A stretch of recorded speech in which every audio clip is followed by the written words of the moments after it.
آگے آیت نمبر 67 سے آیت نمبر 73 تک اللہ تبارک و تعالیٰ نے بنی اسرائیل ہی کی زندگی کا ایک اہم واقعہ بیان فرمایا ہے،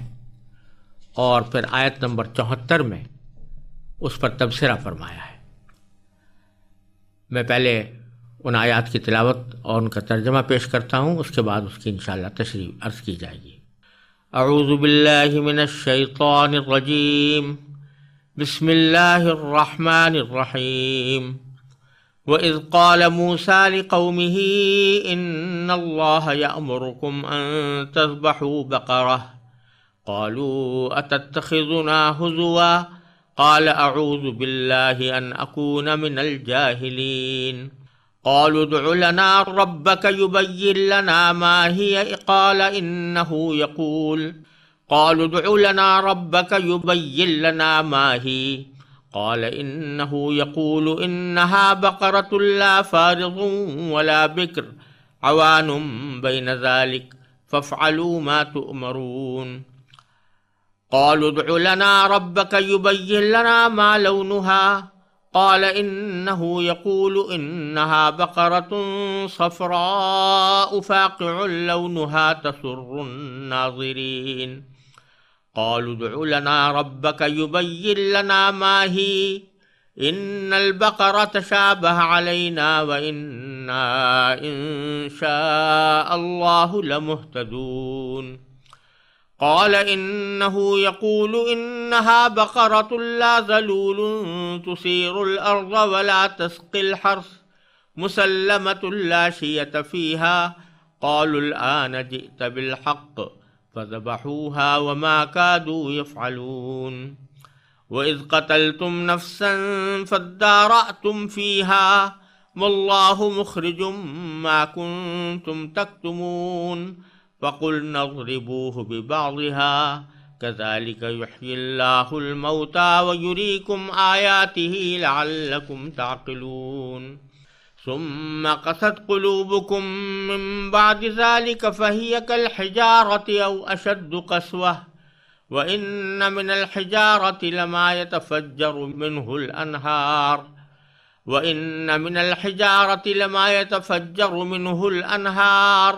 وإن منها لما يشقق فيخرج منه الماء وإن منها لما يهبط من خشية الله وما الله بغافل عما تعملون۔ اور وہ وقت یاد کرو جب موسیٰ نے اپنی قوم سے کہا تھا کہ اللہ تمہیں حکم دیتا ہے کہ تم ایک گائے ذبح کرو۔ وہ کہنے لگے کہ کیا آپ ہمارا مذاق بناتے ہیں؟ موسیٰ نے کہا میں اس بات سے اللہ کی پناہ مانگتا ہوں کہ میں نادانوں میں شامل ہوں۔ انہوں نے کہا کہ آپ ہماری خاطر اپنے رب سے درخواست کیجئے کہ ہمیں صاف صاف بتائے کہ وہ گائے کیسی ہو۔ انہوں نے کہا اللہ فرماتا ہے کہ وہ ایسی گائے ہو کہ نہ بہت بوڑھی ہو نہ بالکل بچی، ان دونوں کے بیچ بیچ میں ہو۔ بس اب جو حکم تمہیں دیا گیا ہے اس پر عمل کر لو۔ کہنے لگے آپ ہماری خاطر اپنے رب سے درخواست کیجئے کہ ہمیں صاف صاف بتائے کہ اس کا رنگ کیسا ہو۔ موسیٰ نے کہا اللہ فرماتا ہے کہ وہ ایسے تیز زرد رنگ کی گائے ہو جو دیکھنے والوں کا دل خوش کر دے۔ انہوں نے کہا کہ آپ ہماری خاطر اپنے رب سے درخواست کیجئے کہ ہمیں صاف صاف بتائے کہ وہ گائے کیسی ہو۔ اس گائے نے تو ہمیں شبے میں ڈال دیا ہے، اور اللہ نے چاہا تو ہم ضرور اس کا پتہ لگا لیں گے۔ موسیٰ نے کہا اللہ فرماتا ہے کہ وہ ایسی گائے ہو جو کام میں جت کر زمین نہ گاہتی ہو اور نہ کھیتی کو پانی دیتی ہو، پوری طرح صحیح سالم ہو، جس میں کوئی داغ نہ ہو۔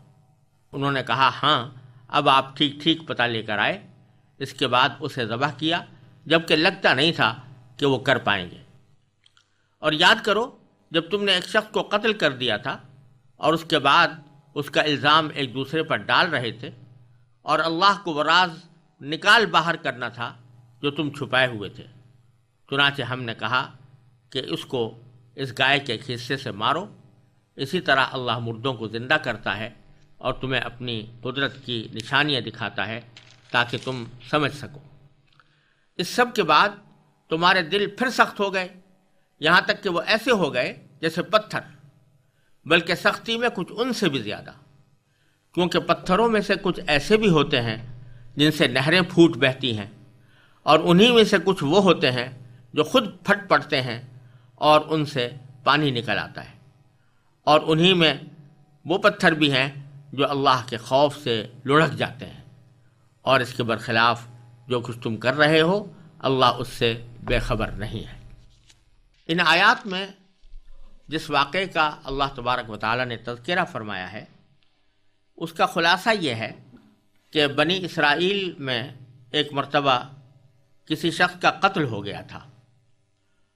اور پتہ نہیں چل رہا تھا کہ کس نے اس شخص کو قتل کیا ہے، اور جو لوگ قاتل تھے وہ اس کو چھپانے کی کوشش کر رہے تھے۔ اللہ تبارک و تعالیٰ نے اس قاتل کا پتہ لگانے کے لیے ایک طریقہ بنی اسرائیل کو تلقین فرمایا کہ تم پہلے ایک گائے لو اور اس گائے کو ذبح کرو، اور ذبح کر کے جب گائے ذبح ہو جائے تو گائے کا کوئی عضو اٹھا کر مقتول کی لاش پر مار دینا، تو وہ مقتول خود زندہ ہو کر قاتل کا پتہ بتا دے گا۔ اس غرض کے لیے جب اللہ تبارک و تعالی نے حضرت موسیٰ علیہ السلام کو حکم دیا کہ وہ اپنی قوم سے گائے ذبح کرنے کو کہیں، تو حضرت موسیٰ علیہ السلام نے یہ پیغام اپنی قوم تک پہنچایا۔ شروع میں ان لوگوں نے اس گائے کی کیفیت کے بارے میں بلا وجہ کے سوالات شروع کر دیے، یعنی قاعدے کی بات یہ تھی کہ جب ان سے کہا گیا تھا کہ کوئی گائے ذبح کرو تو اللہ تعالیٰ نے کوئی اس کی خاص صفت نہیں بیان فرمائی تھی، یہ نہیں فرمایا تھا کہ فلاں قسم کی گائے ہو، تو جب مطلق گائے کا حکم تھا تو وہ کسی بھی گائے کو ذبح کر دیتے تو اس حکم کی تعمیل ہو جاتی۔ لیکن ان کی طبیعت میں کچھ مین میخ تھی اور ان کی طبیعت میں سرکشی بھی تھی، تو پہلے تو ان سے سوال کیا کہ اللہ تعالیٰ ہمیں بتایا کہ وہ کس قسم کی گائے ہو، تو اللہ تعالیٰ نے کچھ صفات اس کی بیان فرما دی۔ پھر پوچھا اس کا رنگ کیسا ہو، اللہ تعالیٰ نے رنگ بیان فرما دیا۔ پھر پوچھا کہ اور اس کی صفات بیان کیجئے، تو اللہ تعالیٰ نے اور صفات بیان فرما دی، یہاں تک کہ اس گائے کا تلاش کرنا مشکل ہو گیا، ایسی گائے جس میں سے یہ ساری صفتیں پائی جاتی ہوں۔ آخرکار بہرحال وہ گائے ذبح کی گئی، اور ذبح کرنے کے بعد پھر جیسا کہ حکم ہوا تھا اس کا کوئی عضو اٹھا کر مقتول کی لاش پر مارا گیا، تو وہ مقتول زندہ ہوا اور اس نے قاتل کا نام بتا دیا، اور اللہ تبارک و تعالیٰ نے اس طرح قاتل کا پول کھول دیا، اور ساتھ ہی اللہ تعالیٰ نے اپنی قدرت کا یہ کرشمہ بھی دکھا دیا کہ ہم مردوں کو کس طرح زندہ کر سکتے ہیں۔ یہ ہے اس واقعے کی ایک تلخیص۔ اب اس واقعے کو جو اللہ تبارک و تعالیٰ نے جن الفاظ میں بیان فرمایا ہے اس کی تھوڑی سی تشریح دیکھتے ہیں۔ باری تعالیٰ نے فرمایا کہ وَإِذْ قَالَ مُوسَىٰ لِقَوْمِهِ، وہ وقت یاد کرو جب موسیٰ نے اپنی قوم سے کہا تھا ان اللہ یأمرکم، کہ اللہ تبارک و تعالیٰ تمہیں حکم دیتا ہے ان تذبحوا بقرہ، کہ تم کوئی بقرہ ذبح کرو۔ بقرہ عربی زبان میں گائے کو کہتے ہیں، اور چونکہ اس صورت میں اس گائے کے ذبح کرنے کا بیان ہے اسی واسطے اس کو سورۃ البقرہ کہا جاتا ہے۔ وہ کہنے لگے قالوا اتتخذونا ہزوا، کیا آپ ہمارا مذاق بناتے ہیں؟ یعنی اللہ تبارک و تعالیٰ کا حکم آ رہا ہے، پیغمبر اس حکم کو نقل کر رہا ہے، تو اس کا تقاضا یہ تھا کہ اس کے اوپر عمل کرتے، اور شاید ان کے یہ کہنے کا مقصد یہ ہو کہ جو مذاق بنانے کا مقصد یہ ہو کہ جو آپ کہہ رہے ہیں کہ گائے ذبح کرنے کے بعد اس کے ذریعے مقتول کو مارا جائے گا اور اس سے وہ زندہ ہو جائے گا، تو اس کو انہوں نے مذاق پر محمول کیا اور کہا کہ کیا آپ ہمارا مذاق بناتے ہیں؟ قال، تو حضرت موسیٰ علیہ السلام نے فرمایا کہ اعوذ باللہ، میں اللہ کی پناہ مانگتا ہوں اس بات سے کہ ان اکون من الجاہلین، کہ میں نادانوں میں جاہلوں میں شامل ہو جاؤں۔ یعنی اللہ تبارک و تعالیٰ کی طرف منسوب کر کے کوئی آدمی مذاق میں کوئی بات کہے جو حقیقت سے تعلق نہ رکھتی ہو، اس سے بڑی جہالت اور کیا ہو سکتی ہے؟ تو میں ایسا جاہل نہیں بن سکتا، ایسا نادان نہیں ہوں کہ اللہ تبارک و تعالیٰ کی طرف مذاق میں جھوٹی بات منسوب کروں۔ تو معلوم ہوا کہ مذاق میں جھوٹ بولنا بھی ناجائز ہے۔ بعض لوگ یہ سمجھتے ہیں کہ مذاق میں اگر کوئی جھوٹ بول دیا تو وہ شاید جائز ہو جائے، تو یہاں پر قرآن کریم کی اس آیت سے یہ بات معلوم ہوئی کہ جھوٹ بولنا مذاق میں بھی ناجائز ہے، اور خاص طور سے اگر وہ جھوٹ اللہ اور اللہ کے رسول صلی اللہ علیہ وسلم کی طرف منسوب کر کے بولا جائے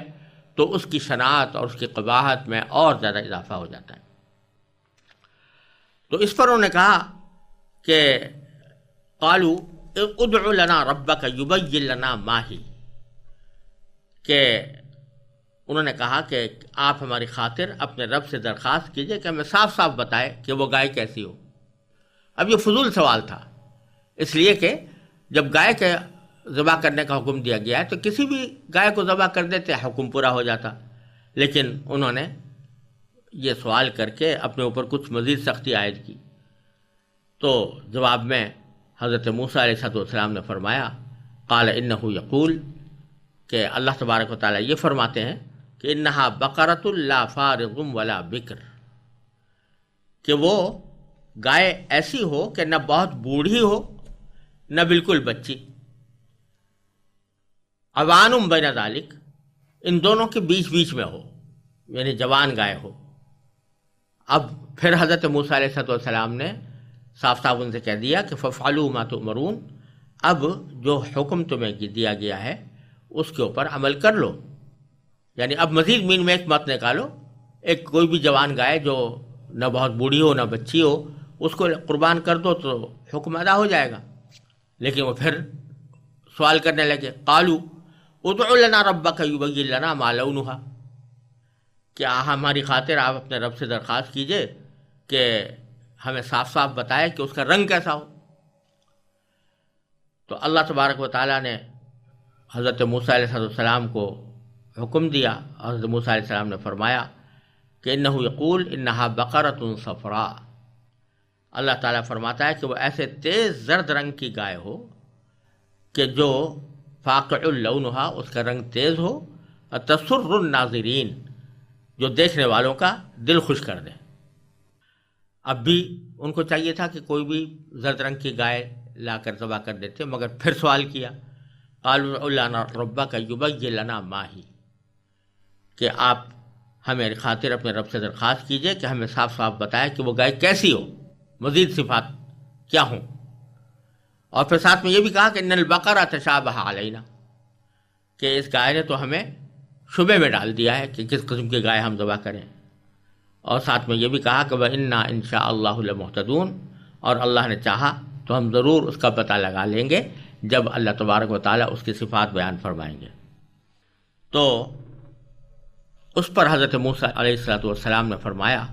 قال انہ یقول، کہ اللہ تعالیٰ فرماتا ہے کہ انہا بقرۃ، کہ وہ ایسی گائے ہو لا ذلول تثیر الارض، ایسی گائے ہو جو کام میں جت کر زمین نہ گاہتی ہو، یعنی ہل چلانے کے لیے اس کو استعمال نہ کیا جاتا ہو، ولا تسقی الحرث، اور نہ کھیتی کو پانی دیتی ہو، مسلمۃ، پوری طرح صحیح سالم ہو، لا شیعۃ فیہا، جس میں کوئی داغ نہ ہو۔ اب اس مرحلے پر انہوں نے کہا قالو، انہوں نے کہا الآن جئت بالحق، ہاں اب آپ ٹھیک ٹھیک پتہ لے کر آئے۔ فذبحوہا، اس کے بعد انہوں نے اس کو ذبح کیا۔ وما کادوا یفعلون، جبکہ لگتا نہیں تھا کہ وہ کر پائیں گے، کیونکہ خود اپنے اوپر ایسی پابندیاں عائد کر لی تھیں کہ جس کی وجہ سے ایسی گائے کی تلاش آسان نہیں تھی، اور لگتا نہیں تھا کہ وہ ایسی گائے ان کو ملے گی ذبح کرنے کے لیے، لیکن بالآخر مل گئی اور پھر وہ انہوں نے ذبح کر دی۔ چونکہ اصل واقعہ یہ تھا کہ مقتول کے قاتل کی تلاش کرنا تھا، اور اس میں انہوں نے یہ سوالات کیے تھے اس گائے کے ذبح کے سلسلے میں، تو چونکہ اس وقت قرآن کریم کا بیان کرنے کا مقصود یہ ہے کہ ان لوگوں نے اپنے اوپر سوال کر کر کے بیجا سختیاں عائد کیں، جس کے نتیجے میں دشواری کا سامنا کرنا پڑا، اور پڑھنے والوں کو یہ سبق بھی دینا مقصود ہے کہ بیجا سوالات کر کے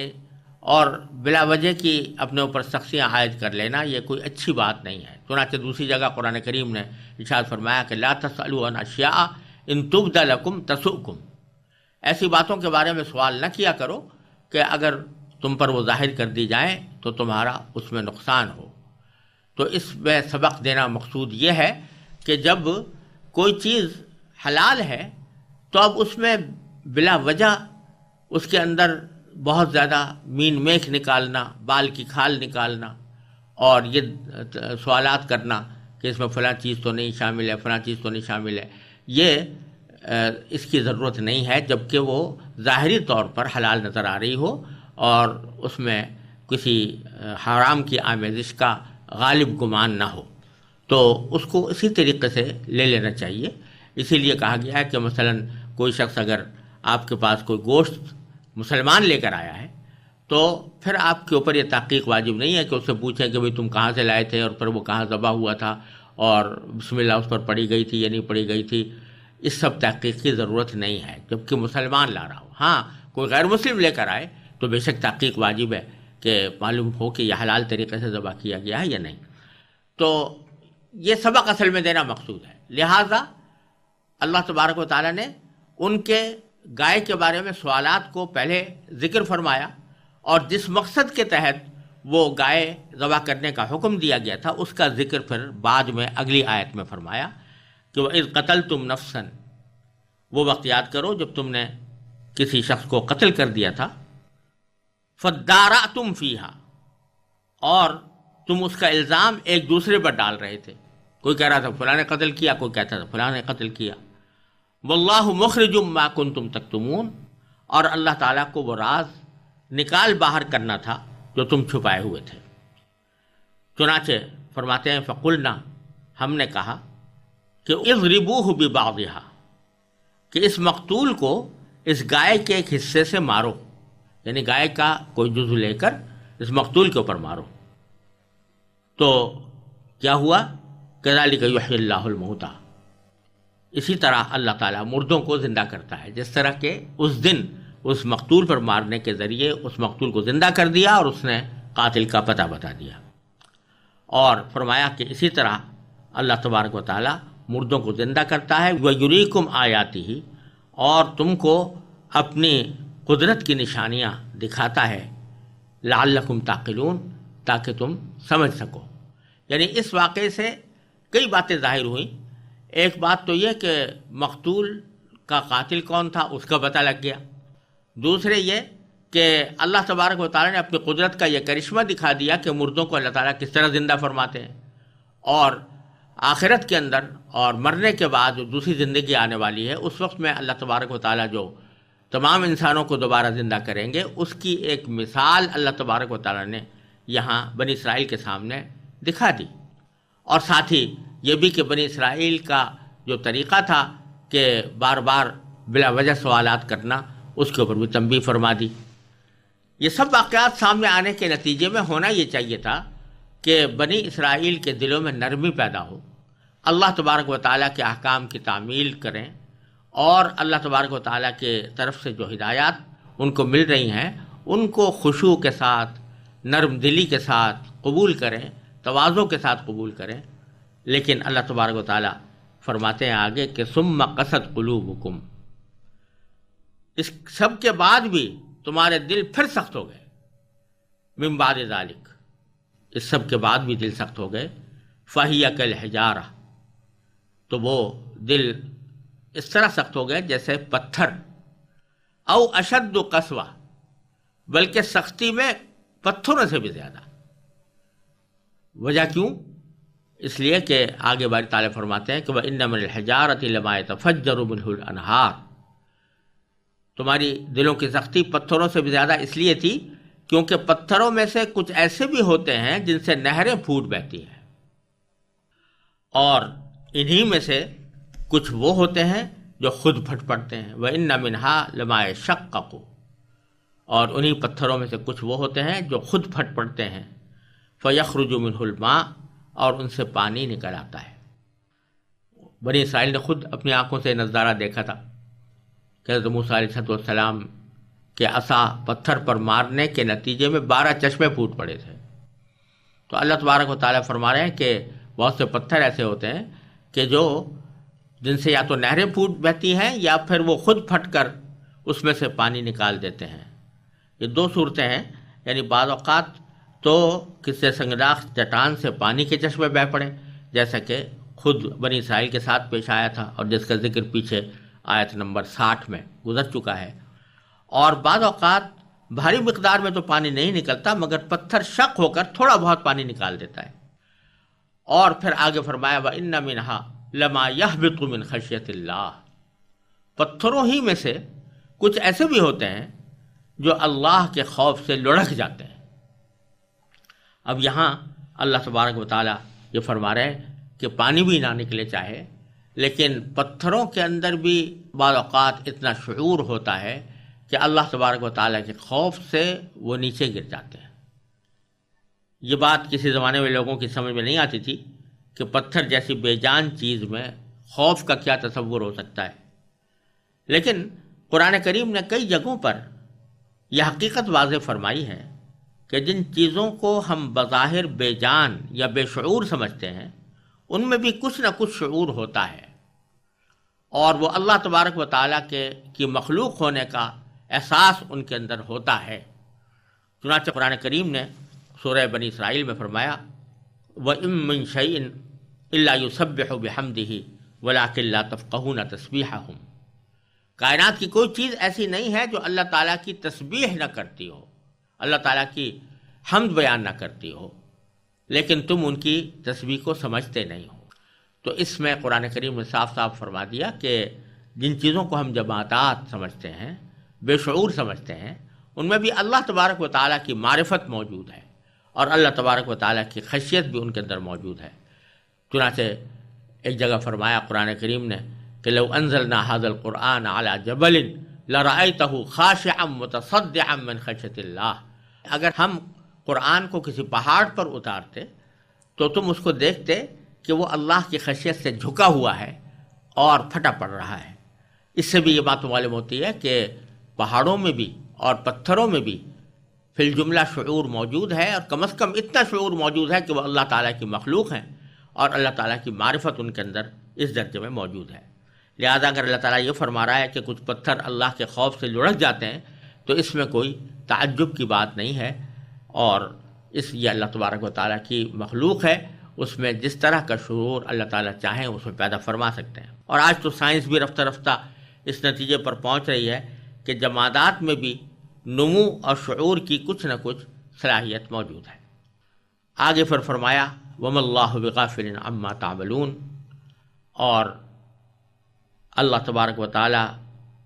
اس بات سے بے خبر نہیں ہے جو تم کرتے رہتے ہو۔ یعنی پتھروں کے اندر تو یہ شعور ہے کہ وہ اللہ کی خشیت سے جھک جائیں یا نیچے گر جائیں، لیکن تم اس خشیت کے برخلاف جو کارروائیاں کرتے ہو اللہ تبارک و تعالیٰ ان سے غافل نہیں ہے۔ اب آیت نمبر 75 سے اللہ تبارک و تعالیٰ درمیان میں مسلمانوں سے خطاب فرما رہے ہیں، اور ان مسلمانوں سے جو یہ چاہتے تھے کہ یہودی اسلام لے آئیں اور اسلام کی مخالفت سے دستبردار ہو جائیں، ان سے خطاب کرتے ہوئے اللہ تبارک و تعالیٰ آگے کی آیات ارشاد فرما رہے ہیں۔ میں ان کی تلاوت کرتا ہوں اور اس کے بعد ان کا ترجمہ اور پھر تھوڑی سی تشریح۔ اعوذ باللہ من الشیطان الرجیم، بسم اللہ الرحمن الرحیم۔ افتطمعون ان یؤمنوا لکم وقد کان فریق منہم یسمعون کلام اللہ ثم یحرفونہ من بعد ما عقلوہ وہم یعلمون۔ وَإِذَا لَقُوا الَّذِينَ آمَنُوا قَالُوا آمَنَّا وَإِذَا خَلَا بَعْضُهُمْ إِلَىٰ بَعْضٍ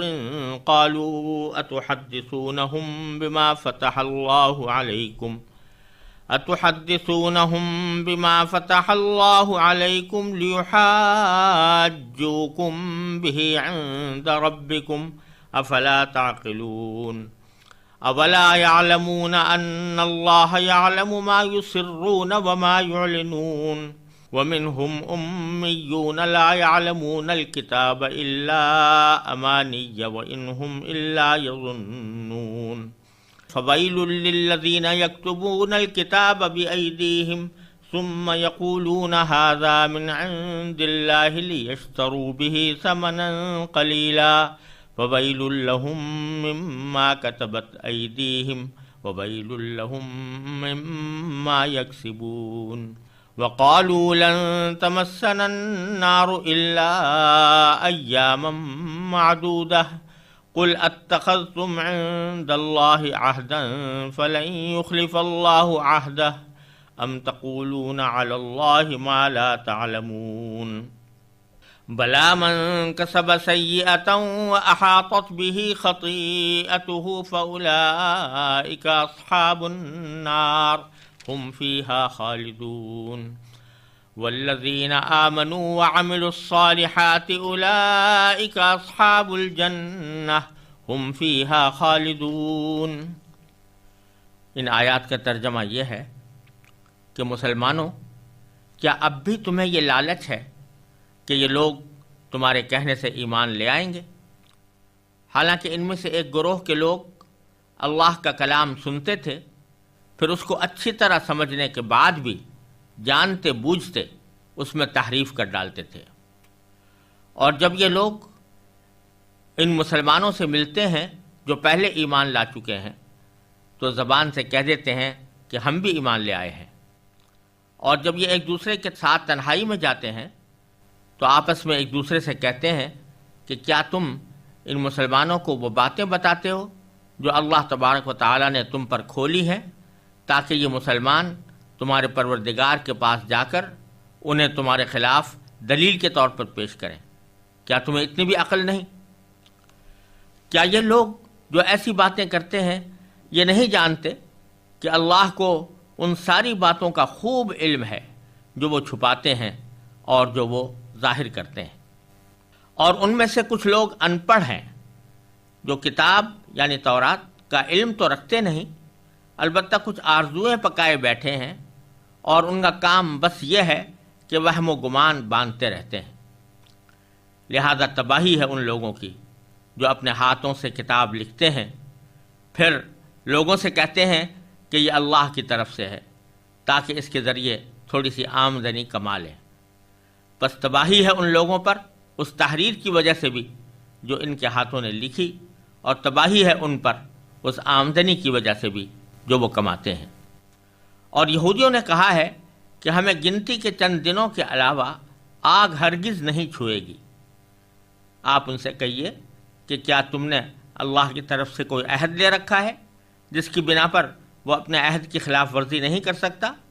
یا تم اللہ کے ذمے وہ بات لگا رہے ہو جس کا تمہیں کچھ پتہ نہیں؟ آگ تمہیں کیوں نہیں چھوئے گی؟ جو لوگ بھی بدی کماتے ہیں اور ان کی بدی انہیں گھیر لیتی ہے تو ایسے ہی لوگ دوزخ کے باسی ہیں، وہ ہمیشہ اس میں رہیں گے، اور جو لوگ ایمان لاتے ہیں اور نیک عمل کرتے ہیں تو وہ جنت کے باسی ہیں، وہ ہمیشہ اس میں رہیں گے۔ ان آیات کریمہ میں بنی اسرائیل کی نافرمانیوں اور بدعملیوں کا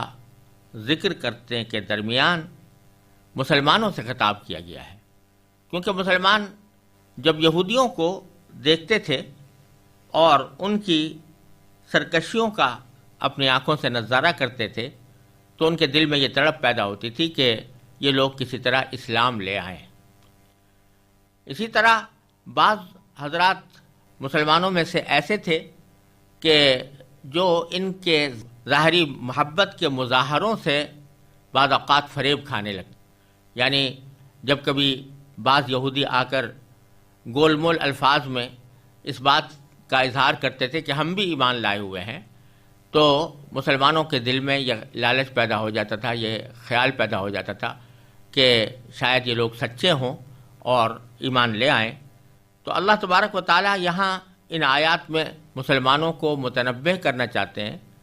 کہ ایک تو تم لوگوں کو ان کے ایمان لانے پر اتنا زیادہ افسوس نہ کرنا چاہیے کیونکہ ان کی سرشت ہی ایسی ہے، اور دوسری طرف ان کے ظاہری الفاظ سے دھوکہ نہیں کھانا چاہیے، اور یہ نہ سمجھنا چاہیے کہ ان کے ظاہری الفاظ میں جو معنی ہے وہی ان کو مراد بھی ہیں، در حقیقت یہ کہتے کچھ ہیں اور اندر سینوں میں ان کے کچھ اور بات ہوتی ہے، لہٰذا ان سے ہوشیار رہنے کی ضرورت ہے۔ اس سیاق میں یہ آیات کریمہ نازل ہوئی ہیں، اور ان میں یہودیوں کے دو قسم کے گروہوں کا ذکر کیا گیا ہے۔ ایک تو یہودیوں میں وہ لوگ تھے جو تورات کے عالم تھے، جن کے پاس تورات کا علم تھا، اور وہ تورات کو اچھی طرح پڑھے ہوئے بھی تھے اور اس کے معنی کو بھی سمجھتے تھے۔ وہ لوگ تو ایسے تھے کہ جانتے بوجھتے تورات اللہ تبارک و تعالیٰ کی نازل کی ہوئی کتاب میں جانتے بوجھتے تحریف کرتے تھے، یعنی اس کو بگاڑ کر لوگوں کے سامنے پیش کرتے تھے۔ اور دوسرے گروہ کا جو ذکر فرمایا گیا ہے یہ عام لوگ تھے، تورات کا علم ان کے پاس نہیں تھا، وہ براہ راست تورات سے استفادہ بھی نہیں کر سکتے تھے، لیکن اپنے علماء سے جو باتیں انہوں نے سن رکھی تھیں اس کی بنیاد پر انہوں نے اپنی تمنائیں اور آرزوئیں باندھی ہوئی تھیں کہ ہمیں اللہ تبارک و تعالیٰ آخرت میں جنت عطا فرمائیں گے، اور ہمیں آگ یا تو چھوئے گی نہیں، یا اگر چھوئے گی تو چند دنوں کے لیے چھوئے گی، اور اس کے بعد پھر ہمیں ہمیشہ جنت میں رہنا ہوگا۔ تو اس سیاق میں اللہ تبارک و تعالیٰ فرما رہے ہیں مسلمانوں سے کہ افتطمعون ان یؤمنوا لکم، مسلمانوں کیا اب بھی تمہیں یہ لالچ ہے کہ یہ لوگ تمہارے کہنے سے ایمان لے آئیں گے؟ وقد کان فریق منہم یسمعون کلام اللہ، حالانکہ ان میں سے ایک گروہ کے لوگ اللہ کا کلام سنتے تھے، ثم یحرفونہ، پھر اس میں اچھی طرح سمجھنے کے بعد اس میں تحریف کرتے تھے، من بعد ما عقلوہ، بعد اس کے کہ وہ اس کو سمجھ چکے تھے، وہم یعلمون، اور یہ تحریف کا ارتکاب وہ جان بوجھ کر کرتے تھے۔ یعنی فرمایا جا رہا ہے کہ اللہ تبارک و تعالیٰ تمہیں بتانا چاہتے ہیں کہ یہ لوگ ایسے ہیں کہ ایسا نہیں ہے کہ کسی نادانی کی وجہ سے گمراہی میں پڑ گئے ہوں، جہالت کی وجہ سے گمراہی میں پڑ گئے ہوں، بلکہ یہ خوب اچھی طرح جانتے ہیں کہ ان کی تورات میں کیا لکھا ہوا تھا، اور اس میں کس طرح اللہ تبارک و تعالیٰ نے نبی کریم سرور دو عالم صلی اللہ علیہ وسلم کی تشریف آوری کے بارے میں ان کو صاف علامتیں بتائی ہوئی تھیں، وہ اس کو اچھی طرح سمجھتے بھی تھے، لیکن جان بوجھ کر تورات میں تحریف کرتے تھے۔ تحریف کا معنی یہ ہے کہ اس کو بگاڑتے تھے، اور بگاڑنے کی دو صورتیں ہوتی ہیں، ایک تو یہ کہ وہ الفاظ ہی میں تبدیلی کر دیں، جو تورات کے اندر اللہ تعالیٰ نے الفاظ نازل کیے تھے ان کو بدل دیں، اور دوسرے معنی تحریف کے یہ ہوتے ہیں کہ الفاظ تو اگرچہ وہی برقرار رہیں لیکن اس کی تعویل ایسی کریں یا اس کے معنی ایسے بیان کریں جو حقیقت کے خلاف ہو۔ پہلی قسم کی تحریف کو تحریف لفظی کہا جاتا ہے، اور دوسری قسم کی تحریف کو تحریف معنوی کہتے ہیں، اور اہل کتاب نے اپنی کتابوں میں دونوں قسم کی تحریفیں کی ہیں، اور اس کے ثبوت موجود ہیں، اور اس کی تفصیل حضرت مولانا رحمۃ اللہ صاحب کیرانوی رحمۃ اللہ علیہ نے اپنی کتاب اظہار الحق میں بہت وضاحت کے ساتھ اور بڑے مضبوط دلائل کے ساتھ بیان فرمائی ہے۔ اس کتاب کا اردو ترجمہ بائبل سے قرآن تک کے نام سے میری تحقیق اور تشریح کے ساتھ شائع ہو چکا ہے، جن حضرات کو یہ بات معلوم کرنی ہو وہ اس کی طرف رجوع کر سکتے ہیں۔ اللہ تبارک و تعالیٰ ان دونوں قسم کی تعریفوں کا ذکر فرما رہے ہیں کہ یہ لوگ اچھی طرح سمجھنے کے بعد بھی جانتے بوجھتے اس میں تعریف کر ڈالتے تھے۔ تو یہ جب لوگ جانتے تھے اور سمجھتے تھے، اس کے باوجود محض اپنی ذاتی خواہشات کی بنا پر یا حسد کی بنا پر یہ تعریف کر رہے تھے، تو ان سے امید کیا رکھی جا سکتی ہے کہ وہ صحیح معنی میں اسلام لے آئیں گے یا صحیح معنی میں حق کو قبول کر لیں گے، کیونکہ یہ کسی غلط فہمی میں مبتلا نہیں ہے، بلکہ گمراہی میں انہوں نے اپنے آپ کو جان بوجھ کر ڈالا ہوا ہے۔ پھر آگے ان کا یہ ایک طریقہ بیان فرمایا کہ وَإِذَا لَقُوا الَّذِينَ آمَنُوا، اور جب یہ لوگ ان مسلمانوں سے ملتے ہیں جو پہلے ایمان لا چکے ہیں، تو قالو، تو وہ یہ زبان سے کہہ دیتے ہیں کہ آمنا، یعنی ہم بھی ایمان لے آئے ہیں۔ اب ان میں دو احتمال ہیں۔ ایک تو یہ کہ یہ ذکر ہو رہا ہے یہودیوں میں سے ان لوگوں کا جو منافق بھی تھے، یعنی زبان سے مسلمانوں کے سامنے اپنے آپ کو مسلمان ظاہر کرتے تھے اور مسلمانوں ہی کی طرح اپنے آپ کو رکھنے کی کوشش کرتے تھے، لیکن درپردہ وہ مسلمان نہیں تھے۔ اور دوسرے اس میں وہ لوگ بھی داخل ہیں کہ جو در حقیقت یہ جملہ جو کہتے تھے کہ ہم بھی ایمان لے آئے ہیں، تو ان کا در حقیقت مقصد یہ ہوتا تھا کہ ہم تو اپنی کتاب پر یعنی تورات پر ایمان رکھتے ہیں، حضرت موسیٰ علیہ السلام کی رسالت پر ایمان رکھتے ہیں، اور یہ ایمان لانا ہمارے لیے کافی ہے، ہمیں نبی کریم صلی اللہ علیہ وسلم پر ایمان لانے کی یا قرآن پر ایمان لانے کی ضرورت نہیں ہے۔ تو مسلمانوں کے سامنے ایک ایسا گول مول جملہ بولتے تھے کہ ہم تو خود مومن ہیں یا ہم تو خود ایمان لا چکے ہیں، جس سے مسلمانوں کو یہ ظاہر ہو کہ یہ رسول کریم صلی اللہ علیہ وسلم پر اور قرآن پر ایمان لا چکے ہیں، لیکن حقیقت میں وہ ان کا مقصد کچھ اور ہوتا تھا۔ اب ان کا حال یہ ہے کہ زبان سے تو انہوں نے کہہ دیا کہ ہم ایمان لائے ہیں، وَإِذَا خَلَا بَعْضُهُمْ إِلَىٰ بَعْضٍ، اور جب یہ ایک دوسرے کے ساتھ تنہائی میں جاتے ہیں تو قالو، وہ یہ آپس میں ایک دوسرے سے کہتے ہیں کہ أَتُحَدِّثُونَهُمْ بِمَا فَتَحَ اللَّهُ عَلَيْكُمْ، یعنی ایک دوسرے کو ملامت کرتے ہیں۔ ملامت یہ کرتے ہیں کہ بعض یہودی مسلمانوں کی خوشنودی حاصل کرنے کے لیے تورات کے وہ حصے ان کو بتا دیا کرتے تھے جن میں نبی کریم سرور دو عالم صلی اللہ علیہ وسلم کی تشریف آوری کی پیشین گوئی کی گئی ہے، بشارتیں دی گئی ہیں۔ وہ تورات کے حصے ان کو سنا دیتے تھے کہ دیکھو یہ تو ہماری تورات میں پہلے سے لکھا ہوا ہے کہ نبی کریم صلی اللہ علیہ وسلم تشریف لائیں گے، ان کی علامتیں یہ ہوں گی۔ تو جو لوگ یہ بتا دیتے تھے مسلمانوں کی خوشنودی حاصل کرنے کے لیے، ان سے دوسرے یہودی خطاب کر کے یہ کہتے تھے کہ کیا تم ان مسلمانوں کو وہ باتیں بتاتے ہو جو اللہ تعالیٰ نے تم پر کھولی ہیں، بما فتح اللہ علیکم، جو تم پر کھولی ہیں، یعنی جو باتیں تمہارے سامنے اللہ تعالیٰ نے بیان فرمائی ہیں تورات میں، وہ تم ان کو بتا دیتے ہو۔ لیحاجوکم بہ عند ربکم، تاکہ یہ مسلمان، اس کا انجام یہ ہوگا کہ جب تم ان کو یہ باتیں بتاؤ گے تو یہ مسلمان تمہارے پروردگار کے پاس جا کر انہیں تمہارے خلاف دلیل کے طور پر پیش کریں گے اور کہیں گے کہ دیکھو یہ ہمیں خود ان یہودیوں نے بتایا تھا کہ تورات کے اندر نبی کریم صلی اللہ علیہ وسلم کی تشریف آوری کی پیشین گوئی موجود ہے، اس کے باوجود یہ لوگ نبی کریم صلی اللہ علیہ وسلم پر ایمان نہیں لاتے، تو یہ وہاں جا کر دلیل کے طور پر تمہارے پیش کریں گے کہ ہم سے خود انہوں نے کہا تھا، اس کے باوجود یہ ایمان نہیں لاتے۔ افلا تعقلون، تو کیا تم اتنی سمجھ نہیں رکھتے کہ مسلمانوں کو ایسی باتیں نہیں بتانی چاہیے؟ اب یہ ان کی حماقت تھی کہ گویا اللہ تبارک و تعالیٰ کو پتہ نہیں ہے کہ تورات میں کیا لکھا ہوا ہے اور یہ لوگ زبان سے کیا کہہ رہے ہیں اور ان کے دل میں کیا ہے۔ تو آگے اللہ تبارک و تعالیٰ نے فرمایا اولا یعلمون، کیا یہ لوگ یہ نہیں جانتے ان اللہ یعلم ما یسرون وما یعلنون، کہ اللہ تبارک و تعالیٰ کو ان ساری باتوں کا خوب علم ہے جو وہ چھپاتے ہیں، ما یسرون جو وہ چھپاتے ہیں، وما یعلنون اور جو وہ ظاہر کرتے ہیں۔ لہٰذا ان کے ظاہر کرنے اور چھپانے سے کچھ فرق نہیں پڑتا، اللہ تبارک و تعالیٰ کو ان کا سارا حال معلوم ہے اور اس کے نتیجے میں ان کو جو کچھ سزا ملنی ہے وہ مل کر رہے گی۔ یہ تو ذکر تھا یہودیوں کے اس گروہ کا جو تورات کے عالم تھے۔ آگے اس گروہ کا ذکر ہے کہ جو خود عالم نہیں تھے لیکن ان عالموں کے کہنے سے وہ دل میں یہ آرزویں چھپائے بیٹھے تھے کہ بس ہم ہی اللہ تعالیٰ کے منتخب بندے ہیں اور ہمارے سوا کوئی اور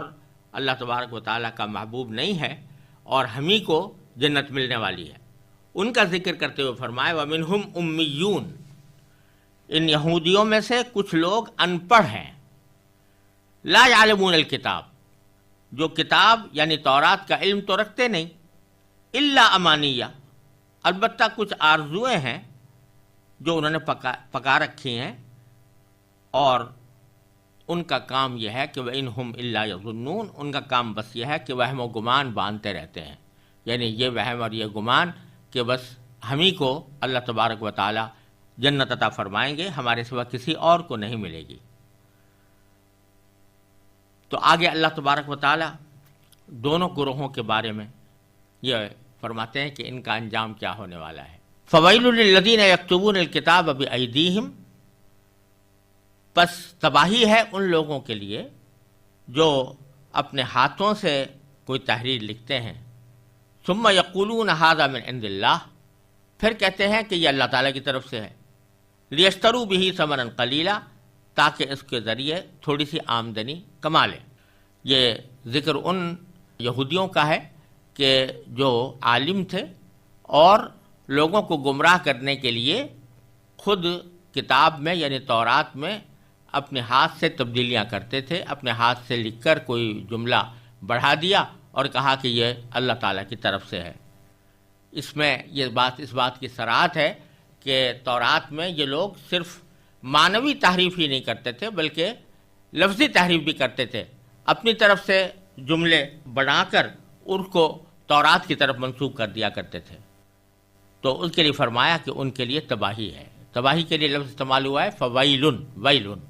ویل کے معنی عذاب کے بھی ہوتے ہیں، تباہی کے بھی ہوتے ہیں، افسوس کے بھی ہوتے ہیں۔ تو یہاں ان پر افسوس کا اظہار کیا جا رہا ہے ان کے اس عمل پر، اور ان کا انجام بتایا جا رہا ہے کہ ان کو بہت سخت عذاب ہوگا اور تباہی ہوگی۔ پھر آگے فرمایا فویل لہم مما کتبت ایدیہم وویل لہم مما یکسبون، تباہی ہے ان کے لیے اس تحریر کی وجہ سے بھی جو ان کے ہاتھوں نے لکھی ہے، اور وویل لہم مما یکسبون، اور تباہی ہے ان پر اس آمدنی کی وجہ سے بھی جو وہ کماتے ہیں۔ یعنی ایک تو قرآن کریم یا اللہ تعالیٰ کی کسی کتاب کے اندر کوئی ادنا تبدیلی جان بوجھ کر کرنا، یہ بذات خود ایک بہت بڑا عظیم گناہ ہے جس کا نتیجہ بہت بڑی تباہی کی صورت میں نکلنے والا ہے۔ تو یہ تورات کے اندر جو جانتے بوجھتے تبدیلی کرتے ہیں، تو ایک تو تباہی ان کے لیے اس وجہ سے ہے، دوسرے یہ کہ اس تبدیلی کے نتیجے میں وہ آمدنی کماتے ہیں، یعنی رشوت لے کر بعض اوقات تورات میں تبدیلیاں کرتے ہیں اور اس کی وجہ سے ناجائز آمدنی کماتے ہیں۔ تو ناجائز آمدنی کا کمانا یہ بذات خود ایک بہت بڑا جرم ہے، اور یہ بھی ان کو تباہی کی طرف لے جانے والا ہے۔ اور آگے پھر اللہ تبارک و تعالیٰ نے اس چیز کی وضاحت فرمائی ہے کہ جو پیچھے کہا گیا تھا کہ انہوں نے تورات کو ایک آرزو باندھنے کا ذریعہ بنا رکھا ہے، انہوں نے آرزویں باندھ رکھی ہیں۔ یہ ان لوگوں کا ذکر ہے کہ جو کتاب کا علم تو رکھتے نہیں تھے، لیکن انہوں نے اپنے علماء کے کہنے کی وجہ سے کچھ تمنائیں باندھی ہوئی تھیں، آرزویں باندھی ہوئی تھیں۔ تو وہ آرزویں کیا تھیں اس کا ذکر اگلی آیت میں فرمایا، وَقَالُوا لَن تَمَسَّنَا النَّارُ إِلَّا أَيَّامًا مَّعْدُودَةً، انہوں نے یہ بات کہی ہے کہ ہمیں گنتی کے چند دنوں کے علاوہ آگ ہرگز نہیں چھوئے گی۔ مطلب کہنے کا یہ ہے کہ ہم تو اللہ تعالیٰ کے محبوب بندے ہیں، لاڈلے بیٹے ہیں اللہ تبارک و تعالیٰ کے، لہٰذا ہم دنیا میں کچھ بھی کرتے رہیں تو اول تو ہم جہنم میں جائیں گے نہیں، اور اگر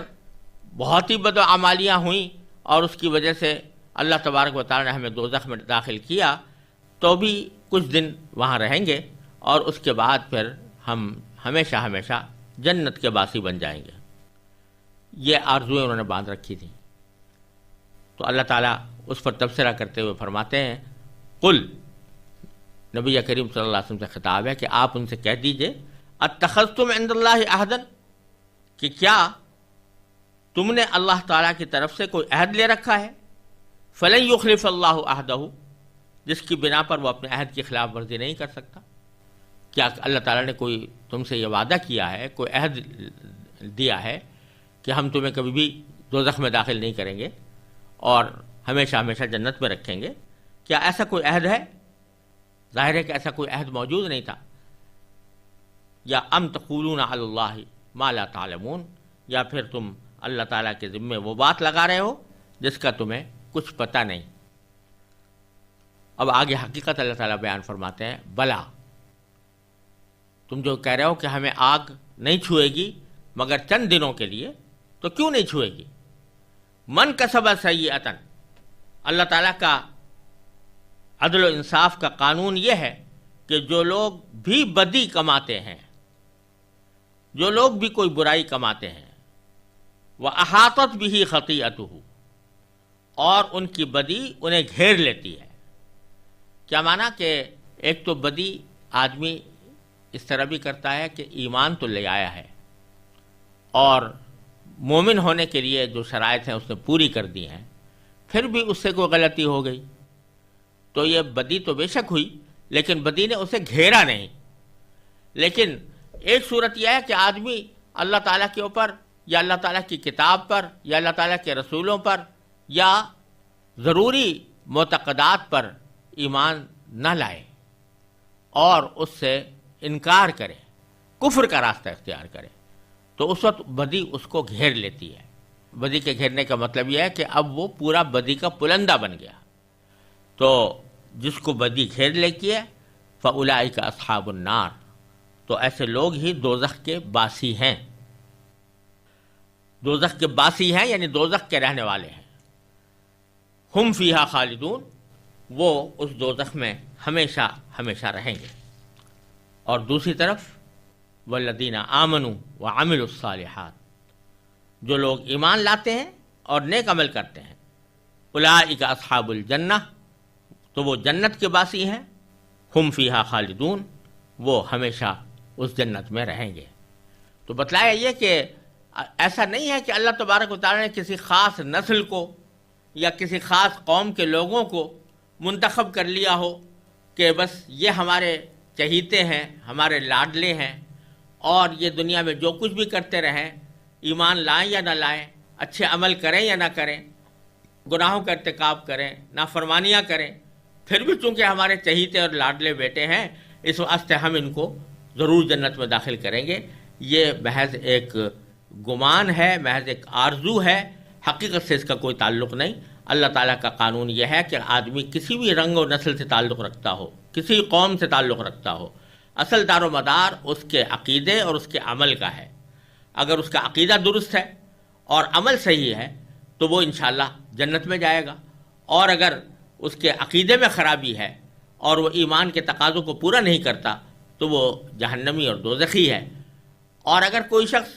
ایمان تو لے آیا ہے